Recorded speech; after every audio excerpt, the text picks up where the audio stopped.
My red imported fire ant colony is growing out of control. They have a high food demand, and I find myself needing to take out their trash more and more often. It's only been 1 month since you last saw this colony, and since then, they've grown a lot. Fire ants can grow pretty fast, but not so fast that they can go from 26 to over 1,000 workers in just 1 month. Or can they? Thank you for clicking on the video. I am your host, Jeremiah Gonzalez, and you are watching the Lights Camera Ants YouTube channel.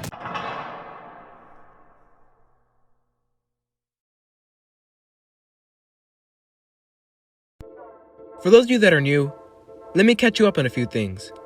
Last month, I released my How to Care for Fire Ants video. Within that video, I featured my 1 queen, 26 worker Solenopsis invicta colony, also known as red imported fire ants, or RIFA for short.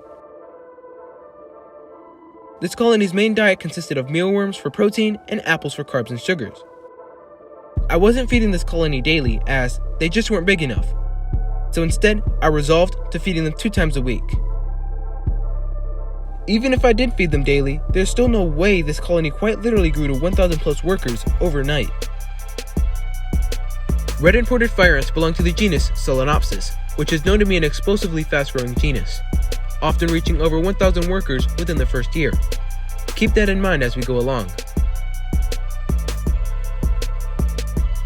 They are also known to take down prey much quicker than most ant species, as they have both the ability to sting and work cooperatively in mass numbers. With mealworms' only defense being to spin out the situation, they don't really cause the ants that much trouble. That is until the mealworm enters a nest, in which it is swarmed by more ants and quickly immobilized. But how does that explain the explosive growth, you may ask yourself?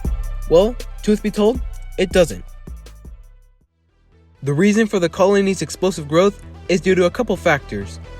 One being brood boosting, which is taking the young, eggs, larvae, and pupae from a mature colony of the same species and introducing them to your colony. In theory, this will provide your colony with more workforce, which would go on to speed up a young colony's development and get them out of the vulnerable founding stage. The second factor is because I got lucky and the workers from my colony merged with the workers from the wild colony. Normally, this wouldn't happen, but somehow it did, and I got to see it with my own eyes. But ladies and gentlemen, it only gets crazier from there. After moving most of the wild colony into a formicarium, I noticed that the few ants that were left were in a tight ball. I've seen something similar to this on a documentary about leafcutter ants. The workers surround the queen in hopes of protecting her. So with the paintbrush, I split the ball of ants in half, and I was shocked to see not 1, but 2 queen ants.